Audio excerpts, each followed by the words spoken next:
Autisti sú silno orientovaní na seba samých a charakterizujú ich poruchy správania sa medzi ľuďmi. Medicína zaznamenáva 2 až 4 takéto prípady z 10 000 detí.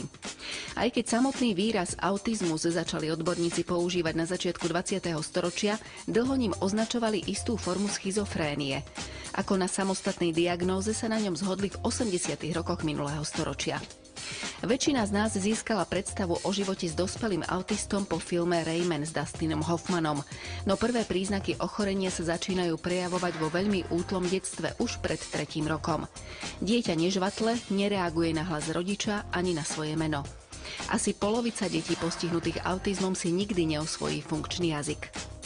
Odborníci dnes rozlišujú niekoľko typov ochorenia, ktoré sa vo vzťahoch môžu prejaviť ako nezáujem o objatie a dotyky, vyhýbanie sa očnému kontaktu, chýbajúca empatia, agresivita. Poznáme však aj autistov, ktorí sú v sociálnych kontaktoch veľmi spontánni, nevedia však rozlíšiť vhodné a nevhodné správanie a tak svoje okolie nevedomky obťažujú alebo zahambujú. Autisti s vyšším IQ zvyčajne trvajú na striktnom rešpektovaní pravidiel, ináč mávajú záchvaty afektu. Bavia ich encyklopedické záujmy. Dlhú dobu sa vychádzalo z toho, že pri vzniku autizmu zohrávajú zásadnú úlohu matky.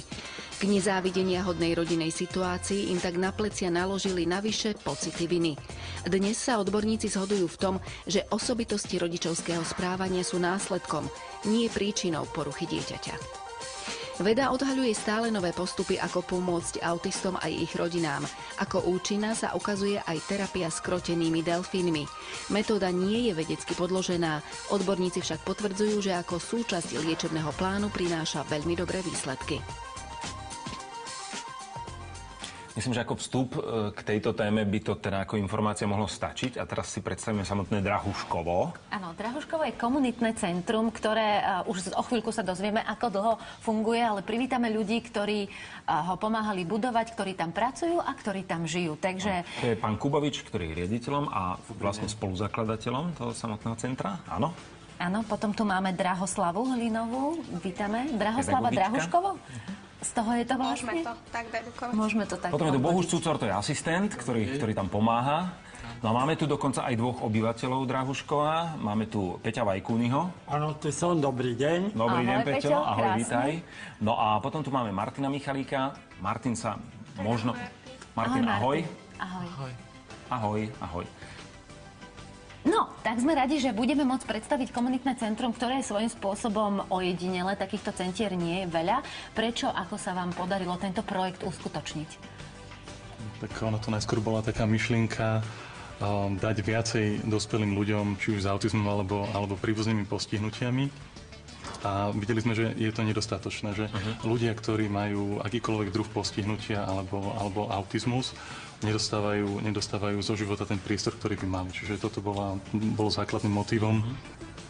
A druhým takým motivom bolo, že po skončení základnej školy a praktickej školy nemajú kam ísť. Mohli by ísť iba do bežných domov sociálnych služieb, ktoré priestorovo, kapacitne, terapiami neposkytujú ten štandard, ktorý by mali mať. Vy ste obaja vyštudovali špeciálnu pedagogiku a pracovali ste v takýchto centrách alebo zariadeniach a ste sa rozhodli, že sa pokúsite vytvoriť niečo, čo by ponúkalo priestor tým pacientom trošku inak, hej?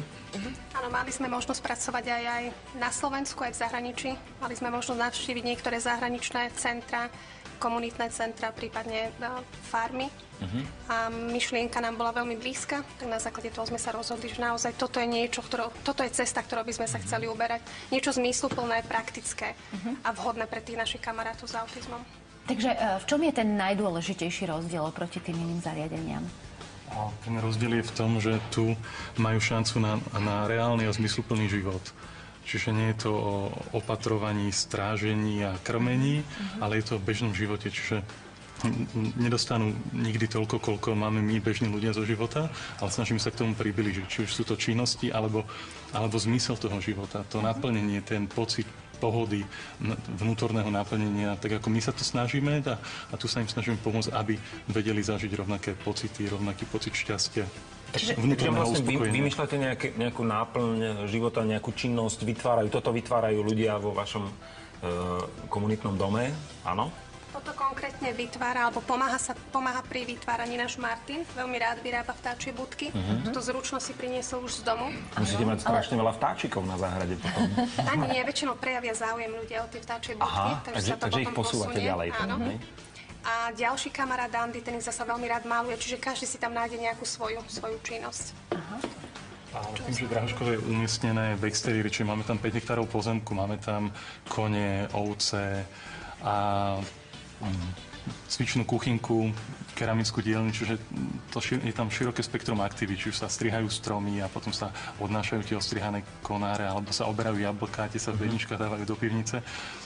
Je to ako keby ste prišli za mladí niekde k babičke na chalupu. Bežný, klasický farmársky život, zložený zo stoviek aktivít, ktoré prinášajú pocit pohody, naplnenia. My tie aktivity nemusíme vymýšľať, ale nám ich prirodzene to ide. A ročné obdobia prinášajú sami. Prirodzený život. Mňa by teda celkom zaujímalo, že akým spôsobom sa vlastne k vám títo autisti dostávajú. A vy ich nejako vyberáte, alebo nejaká komisia ich vyberá, alebo predpokladám, že to vždy má smerovať tomu, že nejakým rodičom to niekde pomôže, lebo tí autisti nie je vedomé, ale môžu teda značne skomplikovať život svojim rodičom. Je to tak? Rodičia do istého času, teda do ukončenia základnej školskej dochádzky vedeli, že čo s deťmi. Čiže zhruba od tej 8. do 2. ich mali v škole. A ako tak sa vedeli venovať práci, pokiaľ ich dieťa neodmietlo ísť do školy. Lebo aj to sa často stáva, že si povedali, že nejdem do školy a nešli. A samozrejme sú ľudia s ľahším stupňom autizmu a potom aj s ťažším, kde vyslovene vedia, dáme tomu, zdemolovať domácnosť, naozaj priviesť tých rodičov na kraj všetkých síl, ktoré majú. No a u nás to umiestnenie sme vybrali z takých troch faktov. Jeden bol naozaj to rodinné prostredie, čiže ako čo najviac pomôcť rodine, aby sa vedela postarať o ďalšie deti, prípadne aby sa vedela zaradiť späť do života a pracovať a zase mať to vlastné naplnenie životné. Z druhej časti, aby to prospelo tomu konkrétnemu človeku, aby on bol v Drahoškove šťastný, aby vyplnilo tú jeho charakteristiku, lebo niektorí ľudia dokážu chodiť do chráneného bývania alebo do chráneného pracoviska, ale ten tretí aspekt je, aby náš personál zvládol tých ľudí. Čiže Martinko je jeden z tých takých zvládnutelnejších, teda, hej? Áno, Martinko je jeden z dospelých ľudí s autizmom, ktorí sú viac menej bez problémov. Čiže toto nie je bežný, štandardný, ale máme aj ľudí, ktorí občas majú nejaký problém, je tam nejaký záchvat. Treba prípadne 2 ľudí počas dňa na jedného dospelého obyvateľa, a keď nastane nejaký problém. Tam je teda ten problém asi, že tie zmeny nálad sú nepredvídateľné. Hej? Tam nie sú jasné spúšťače úplne. Pri autizme. Spúšťačom môže byť čokoľvek. Pre nás neopodstatnený podnet a pre nich to môže byť farba. Množstvo ľudí, neznáme prostredie. Takže my sme tiež veľmi zvažovali, či prídeme sem s Martinom. Sme sa o tom rozprávali vzájomne a dohodli sme sa, že prídeme. Myslím, že Martinovi sa zatiaľ celkom u nás páči, to sme radi. Bratislavi sa tešil. No a už ste to vlastne spomenuli, že sú veľmi dôležití ľudia, ktorí sa starajú o autistoch a teda ďalších ľudí, ktorí sú v tomto zariadení. Bohuš je jedným z nich a to je veľmi zaujímavý projekt vlastne, ktorý sa rozvíja. Prečo si šiel do Bohuškova, alebo ako si sa tam dostal? Ja som si kedysi dávnejšie, keď som bol mladší, tak som si hovoril, že by som chcel niekedy s takýmito kamarátmi robiť. A prišla takáto príležitosť, tak som si povedal, že vyskúšam. Nič nedám za to. Dúfam. Ako dopadla skúška? Že dobre? Skúška? Áno, no keď hovoríš, že vyskúšaš. Skúša už asi rok, takže a ide mu to. A kto u vás pracuje? Aký typ? My máme zamestnaných 20 zamestnancov.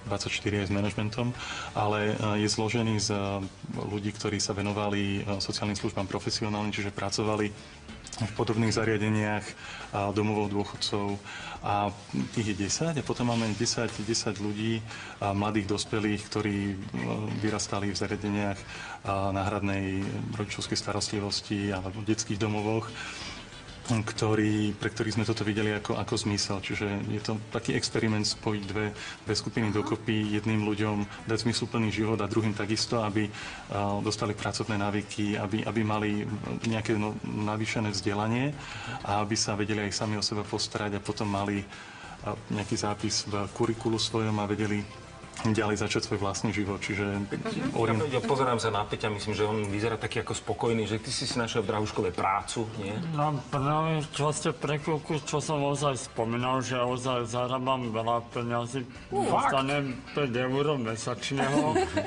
A takže ozaj, že čo som pre chvíľku spomínal, že práca pre mňa je veľmi dôležitá, lebo pre chvíľku som svoju mamu pochoval, že ozaj, že som to spomínal veľakrát, že ozaj som bol aj robár, zavozník, rozvážal som obedy po celom krajinom, takže možno som mal, že Peťko, ty pôjdeš do Drahuškova, že tak, že Tania mi to vybavila za chrbtom. Petri, dovolíte, aby som len doplnila. Ona predtým, ako prišiel k nám do Drahuškova, tak naozaj prešiel rôznymi zamestnaniami, pomáhal pri všetkých týchto činnostiach, o ktorých hovorí.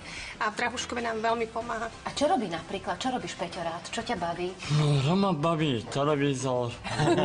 Počkaj, ale to nie je tá pomoc práva. Ale ja som počula, že ty si šikovný, že niečo vyrábaš. No, vyrábam som veľakrát výrobiek, lebo teraz my už sme spravili z Drahušku aj nové plány, že čo už nemôžem veľakrát výrobiek robiť.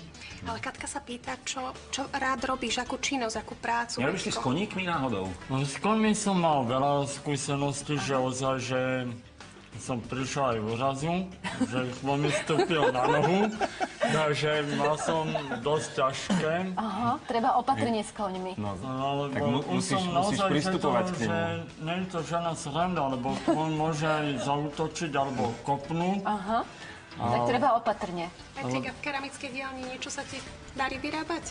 No, vyrábal som také masky, akože z keramickej hliny. Hodne sa mi to podarilo, keď nás badal tento raditeľ Filip.